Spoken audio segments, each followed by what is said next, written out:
The Integrity Commission's report that was tabled this Tuesday in the House of Representatives. In the House of Representatives, it's in fact two reports. There is an investigation report, which is a lengthy document, 171 pages long, and that has a report that was produced by the Director of Investigations of the Integrity Commission. And there's also a special report, which is a short one-page document coming from the commissioners themselves. And that latter report calls upon Parliament to support the recommendations of the Director of Investigations in the investigation report, that matters arising from the report be referred to the Financial Investigations Division, the FID. The Integrity Commission's report makes the important point that as Prime Minister and Head of Government, Mr. Andrew Holness has a higher duty to the public to ensure that the laws of Jamaica are maintained and that he acts in keeping with the standards of principled behavior required of his very high office. I'm sad to say, and I take no glee in saying this, that Mr. Holness has failed in this solemn duty to the Jamaican people. He has known since May 2023 that he was under investigation for illicit enrichment, which is a corruption offense created by Section 14(5) of the Corruption Prevention Act. Yes, Mr. Holness is one of the illicit 6, now the illicit 8, and he has known this for well over a year. Yet Mr. Holness misled the country by withholding the truth about this investigation in statements that he made both in and outside Parliament over this period, even telling Jamaica that he had asked far and wide, and none of his MPs were under investigation for illicit enrichment. This extended withholding of the truth, this fundamentally dishonest deception of the people of Jamaica, obliterates any trust and confidence in the Prime Minister. How can we believe anything he says in light of the extended failure to tell us the truth that he was indeed under investigation for a serious criminal offense? This unprecedented situation is fundamentally incompatible with his continuing to hold office as Prime Minister. The Integrity Commission's report contains several serious findings which reinforce the need for Mr. Holness to go now. I will mention 3 of these. Firstly, there is the purchase of an investment for $94,000 US, using, as part of the money that was put up to buy this investment, $32,000 US from a registered charity of which Mr. Holness is a director, called the Positive Jamaica Foundation, commingled with resources from his personal company, Imperium, including $30,000 US from an account that he had with SSL. Yes, SSL. Mr. Holness reported this investment for several years as 100% belonging to his company, Imperium, when the charity's money had been used to acquire it, as well as his own. Indeed, a third of the money came from the charity. One can only wonder how local and international donors to that charity feel about its resources being used to enrich Mr. Holness personally. Secondly, the filing of nil returns by Mr. Holness's personal companies, nil tax returns, indicating that they had no taxable income or expenses when the companies did in fact have substantial income and expenses is a matter which the Integrity Commission suggests could be a significant violation under Jamaica's tax laws and should be referred to the Commissioner General of Tax Administration, Jamaica, for action. Indeed, the payments between Mr. HOLNESS's personal companies over the review period exceeded $400 million. Then there's the creation of a situation of conflict of interest by Mr. HOLNESS appointing his business partner and co-investor in his personal real estate company, Mr. Norman Brown, to be chairman of two important public bodies, the Urban Development Corporation, UDC, and the Housing Association of Jamaica, HAJ, both of which fall under Mr. HOLNESS's portfolio responsibility as minister, and both of which operate in the real estate sector. Mr. HOLNESS has placed Jamaica, our beloved country and our cherished democracy, in a dangerous and untenable situation. His integrity issues cannot be resolved, partly because of the baffling complexity of his personal financial affairs. He operated no less than 28 bank accounts, 28. His 3 personal companies were involved in a very high volume of transactions, averaging over 4 per banking day during the period of review, including many substantial intercompany payments, and including over $4.5 million of so-called cardless cash deposits made over a 3-month period into his bank account by depositors whose identity remains unknown to the Commission. And partly, the matter is unresolved because Mr. HOLNESS's own refusal to provide information about aspects of his affairs which was requested by the Integrity Commission for the purposes of their investigation. The Prime Minister therefore remains the subject of an incomplete investigation for illicit enrichment, as the Integrity Commission has been unable to conclude its investigation in part because of Mr. HOLNESS refusing to provide them with critical information that they need to do so. The Integrity Commission has recommended that the case be referred to the Financial Investigations Division, the FID, which specializes in financial crimes, including money laundering, and with which the Integrity Commission has an active Memorandum of Understanding, MOU, for mutual cooperation, which is provided for in Section 7, subsection 12 of the Integrity Commission Act, and also by an equivalent provision in the FID Act as well. This is recommended so that further investigation can get to the bottom of his affairs. And the Integrity Commission has also made it clear that Mr. HOLNESS's statutory declarations cannot and will not be certified as required by law until the investigations have been concluded. So, Jamaica has a Prime Minister who remains under investigation for the serious corruption offense of illicit enrichment, and whose annual statutory declarations for 2021 onwards still cannot be certified by the country's Integrity Commission as required by law.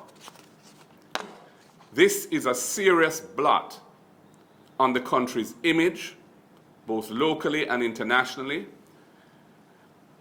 It is untenable for our Prime Minister not to be in good standing with the country's Integrity Commission. We cannot go on like this.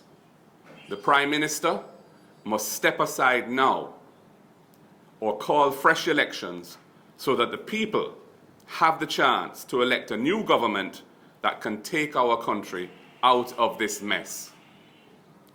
Finally, it is important to dispel the deliberate falsehood that is being perpetrated in some circles of the Integrity Commission being motivated by political bias.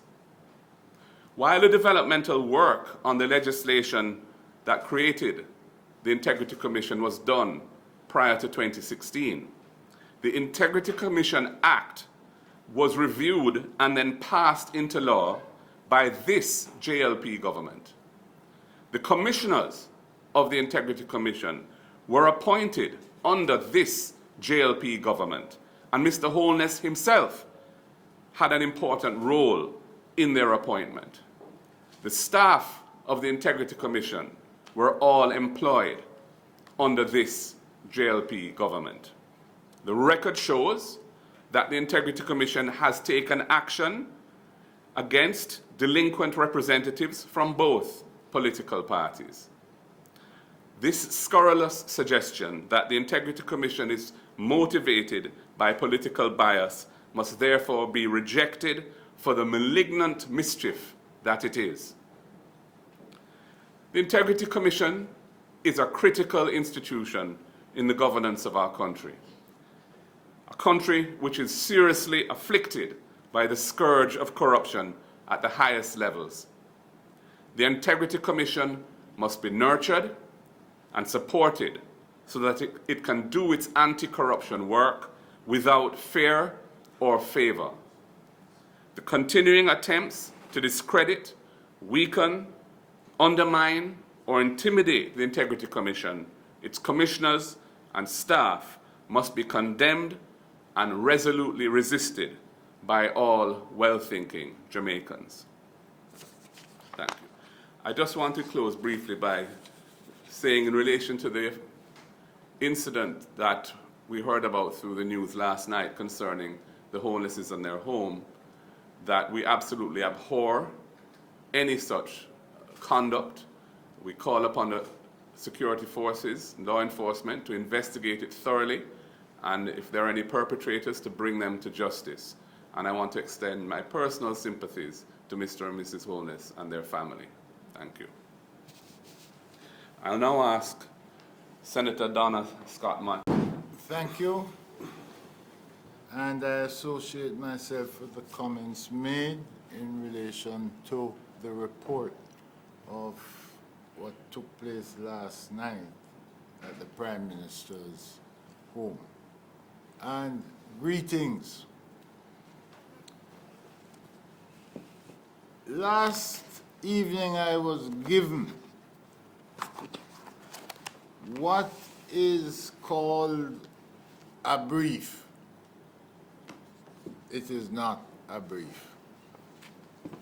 It is a thick document, very detailed in nature, clearly well written to the point, and it is the 172-page report of the Integrity Commission.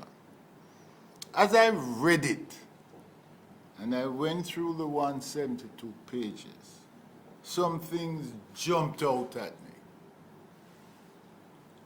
And one of the things that jumped out was that the allegations investigated and some of the findings made,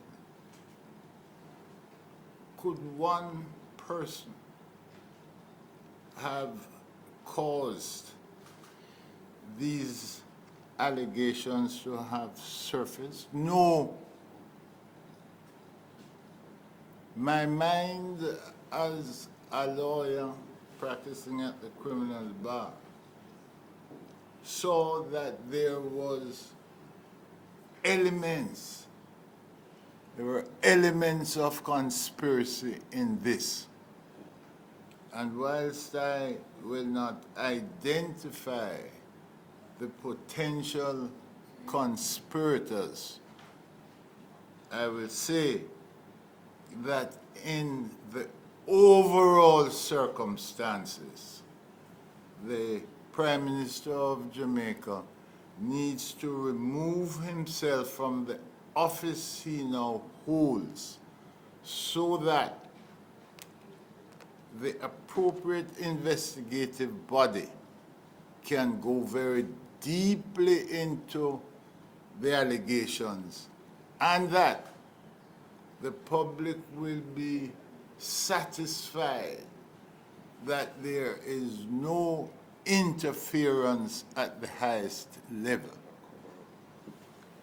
and that certainly there is no cover-up. But this calls for detailed investigations.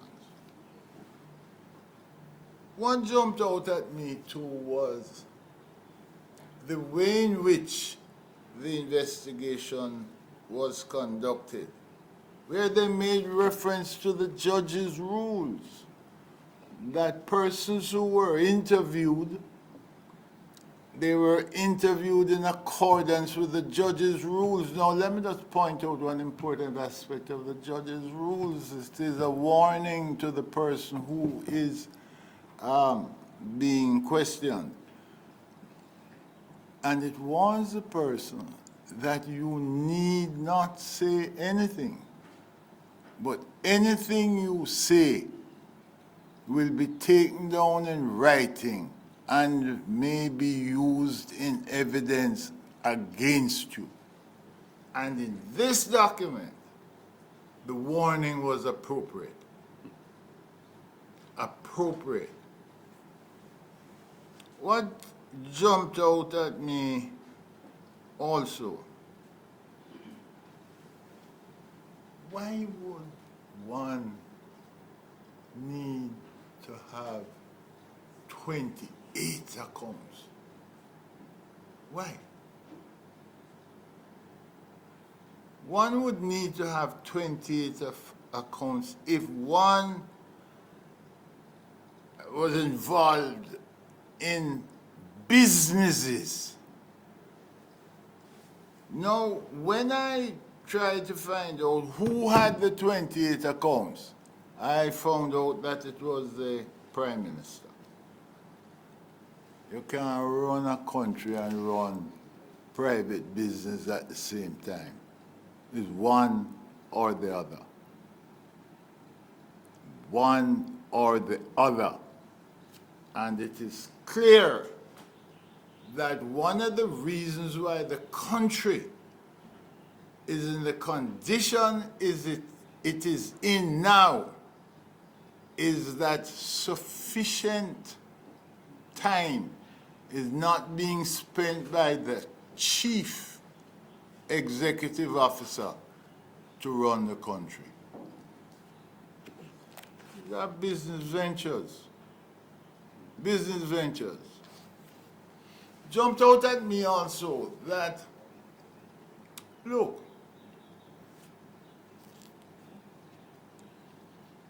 if it is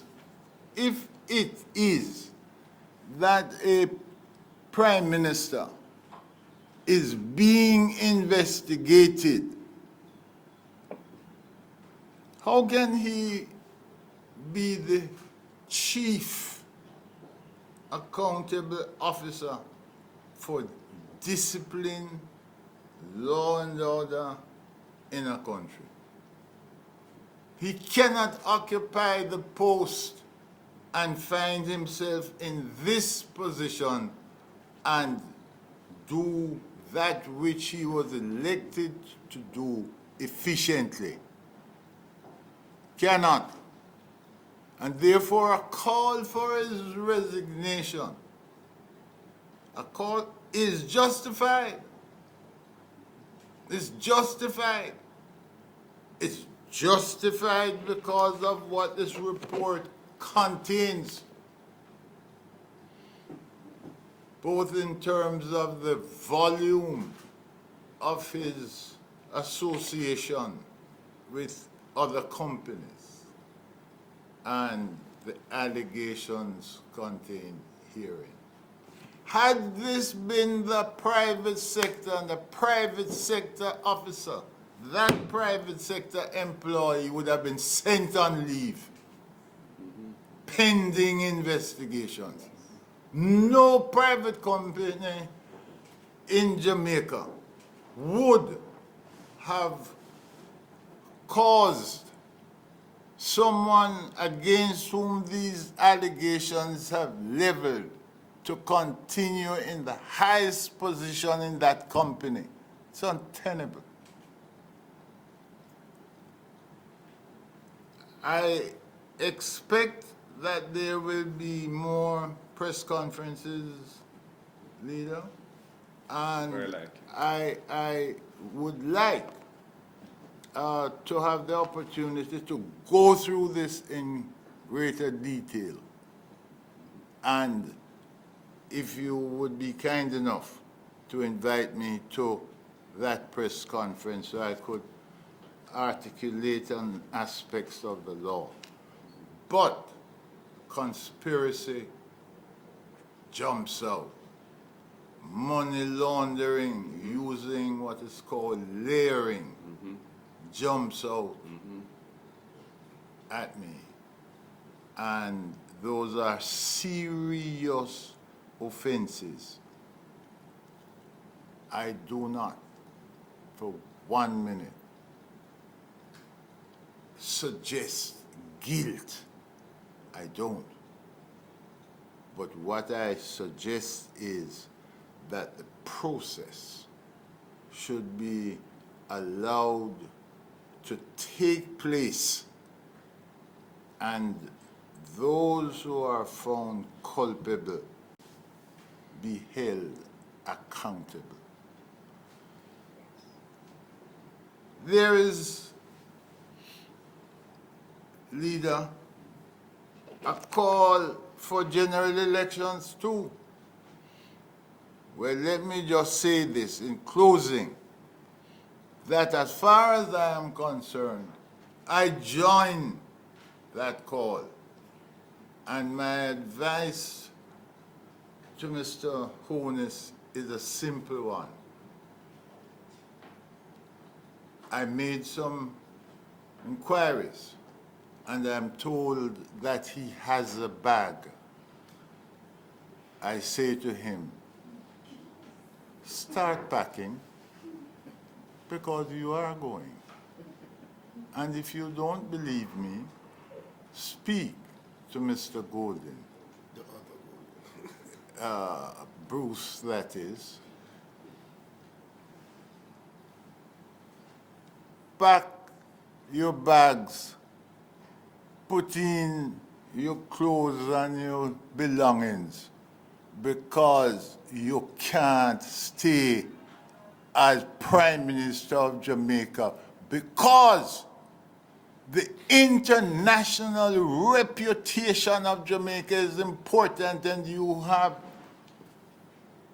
by allowing these allegations, brought Jamaica into disrepute. Thank you. Thank you. I'm saying things are heating up politically, especially in the lead up to the next general election. The call for resignation that the police presence outside the Prime Minister's home yesterday. What do you make of those developments in relation to the upcoming election? How do you feel about the political climate? Jensek, you want to answer that? Sure.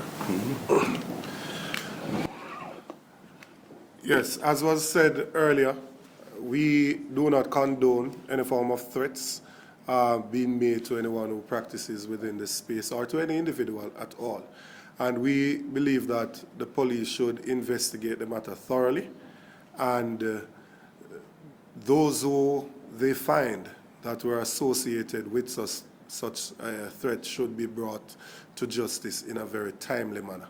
And that's what we are limited to saying today, because we do not have any better information on what took place. He was asking about what it says about the political environment. Yeah. The matter, as we have read in the report, is to be referred to the Financial Investigation Division, Edmond Capital. Clearly, the Prime Minister's statutory declaration, but they have said that it cannot be certified until the FID, I suppose, conducts an investigation and produces its findings from that investigation. You know that annually the Integrity Commission publishes the Prime Minister and the opposition leader's statutory declaration, and next month, that is in October.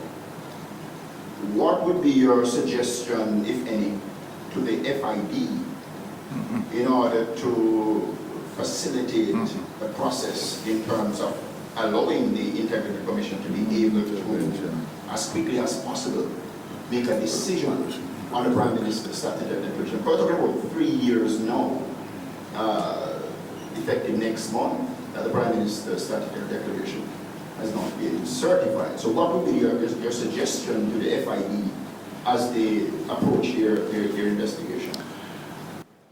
First of all, I don't think it's appropriate for me to make suggestions to the FID as to how they should conduct their responsibilities, functions, and obligations. All I would say is that I think that the Parliament should cooperate in the referral of the matter to them, to the FID.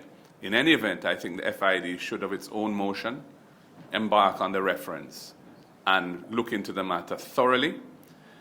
As has been said, the report raises significant issues that need further investigation.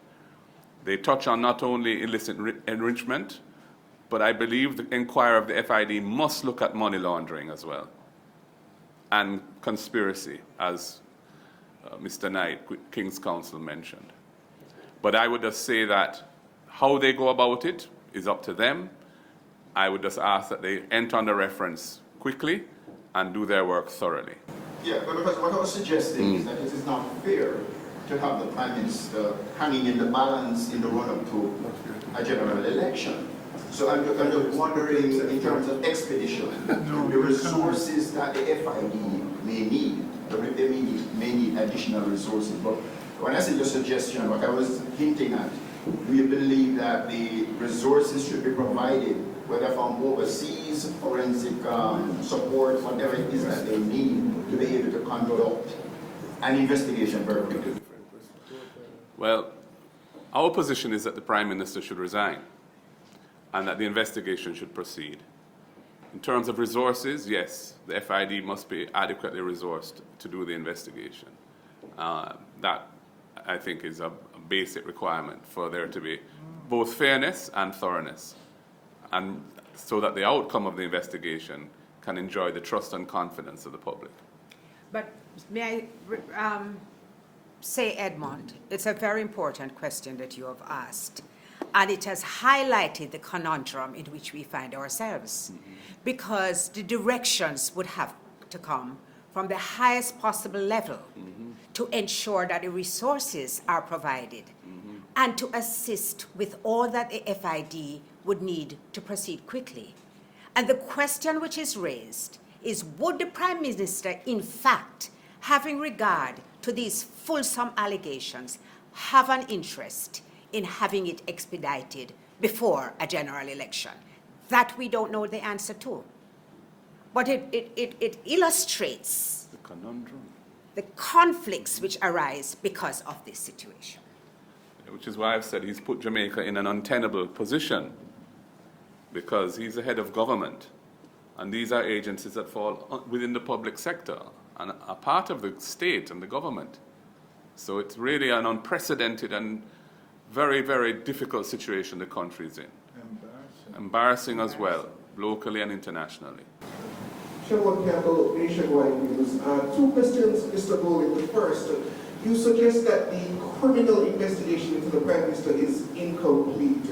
But wouldn't that criminal investigation in terms of illicit enrichment and breaches of the Integrity Commission Act and the Corruption Prevention Act be concluded on the basis that the Director of Prosecutions for the Integrity Commission says the Prime Minister has no case on those fronts to answer to? No, the ruling of the Director of Corruption and Prosecutions is only on one aspect of it, and that was to do with some bank accounts that the Prime Minister's parents had, on which he had been added as a signatory. And she said that there wasn't a basis for saying that he knowingly failed to include them in his declaration. You know, in order to be culpable for that, he would have to show that he deliberately did that. And she said, well, but that's really a relatively minor part of what this report is about, despite what your radio station had suggested in the run-up to the tabling. The major aspect of this is to do with the complex and seemingly irregular transactions involving the Prime Minister and his companies. And that is what needs to be properly and fulsomely investigated. And the Integrity Commission has indicated that they've taken it as far as they can go, and they're recommending that it be referred to the FID to be completed. And we support that call. The next question is essentially a two-parter. If the Integrity Commission felt it was so necessary to refer the matter to the FID, why have they not done so to this point when they have a MOU with the FID that allows them to essentially share information and to coordinate? And then why add to that their call essentially for the Parliament to endorse it? Why not simply go ahead and make that referral? I can't answer those questions. I think you have to direct those questions to the Integrity Commission. The report is a report by a Commission of Parliament, which is the Integrity Commission is a Commission of Parliament. They report to Parliament. So they saw fit, I think, to call upon the Parliament to support the recommendations that they were making. But I'm not in a position to answer the first aspect as to why or whether they have or haven't. I really don't know. Yeah, they may have. We don't know. Morning, Kim Francis from the Galino. In the report, the final recommendation from the Director of Investigation spoke to parliamentarians and public servants buying shares in public companies and, of course, some private companies. And concerns were raised about insider trading. And so what he said or recommended was for stronger legislation to combat that. What are your thoughts on this? What's your position on this? Well, insider trading is an offense under the Securities Act already, and the FSC has the statutory role and responsibility over that act. But I agree that there needs to be clearer guidelines, or certainly the guidelines, if they exist, should be revisited and tested for accuracy in light of the kind of activities that leaders in the country are apparently engaged in while they're in government, so that there are clear guidelines that elected representatives, especially those in government, are required to follow. It is clear that, for example, in the case of the Ministry of Economic Growth and Job Creation and the OPM, the Office of the Prime Minister, both of which obviously fall under Mr. Holness, they have such a huge swathe of the public sector that come under those two offices, that ministry and that office. And with the Prime Minister being responsible for board appointments in the plethora of public bodies that come under his portfolio responsibilities.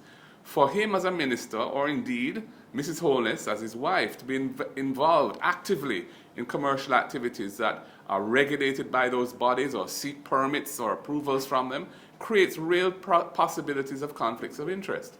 So I understand why the Integrity Commission have raised that point, and I do support the call for there to be further developed rules and guidelines that can inform how, if at all, persons in these kinds of positions may or may not engage in these activities.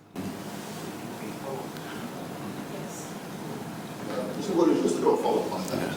The Director of Investigation, it's not the first time that he has made recommendations regarding conflict of interest matters. Previously, he made recommendations in regard to West One, that investigation that was done regarding the Prime Minister. And there was another investigation that he did where he suggested that the government should contemplate, or the Parliament contemplate, putting legislation together to deal with the whole question of conflict of interest. What are your thoughts on that? I support the need for it, as I've just said. I mean, the way in which legislation is typically developed, especially legislation that's starting from scratch, or where a fresh approach is needed, is that the policy is developed within the government by the bureaucracy and the experts that are in it, and is developed in an iterative process where all relevant stakeholders are engaged, it's consultation, and then it's taken to cabinet for drafting instructions to be prepared and approved to go to the drafters for drafting. And after that, there's a lengthy process of internal review and finalization before it finally goes to cabinet for the legislation committee of cabinet to read it word for word and then send it back to cabinet for approval to be tabled. So it's when you see legislation come to parliament, you're really looking at the tip of an iceberg of activities that have taken place to get it there. So it's really for the government to engage the processes of government on this particular issue of how to address these conflicts of interest so that the policy can be developed, and I would support that. Yeah. Two final questions from me, Mr. Golding. The first is, would you at least agree that the commissioners of the Integrity Commission and the members and the directors should face the oversight committee to answer further questions regarding this matter, considering the report has now been tabled and essentially the gag clause has been lifted? And the second question is, would you support now, in light of what has happened over the past few months with the Integrity Commission, that said gag clause be removed from the Integrity Commission Act? I think the issue of the so-called gag clause is obviously a live one for the media, and they have been for a long time complaining about it. It has a history as to why it's there, based on past events prior to the Integrity Commission even coming into existence. And I think there needs to be an appropriate balance struck. And the attempt was made in the provision that you find offensive, because it simply says that until the investigation is complete and the report is tabled in Parliament, it should not become a public document. It should remain a confidential document within the Integrity Commission. On the face of it, that is inoffensive. What has become problematic, I think, is the length of time that these investigations have been taking because of the fact that they inherited a body of work as a new institution. They had to get themselves up and running institutionally as an amalgamation of other entities that were brought into one. And it's taken them a while to clear that backlog and so on. But I am prepared to have a discussion about that issue, and I have an open mind on it. I don't want to say definitively how I feel, because I think I'd like to have the benefit of that discussion before I arrive at a position. Yeah. Yes. The first part of the question to do with what they was like, am I understanding? Huh? Yeah, I believe they've convened a meeting for the 3rd of October of the Integrity Oversight Committee. I can tell you, though, that the intent behind the legislation with that committee was for it not to get into the weeds and nitty-gritty of reports that go to Parliament. That is really a matter for Parliament as a whole. The purpose of the Oversight Committee is to review the operations of the Integrity Commission, the resources that are available to them, and need for changes in the legislation that can be so that recommendations can be made to make the Integrity Commission more robust, more efficacious, more effective. That's really what the Oversight Committee is about. It's not to have a sort of second bite at the cherry to review specific reports that have been investigated and tabled. Those are to be debated in Parliament, and Parliament is to make a decision as to what should happen based on the recommendations in those reports.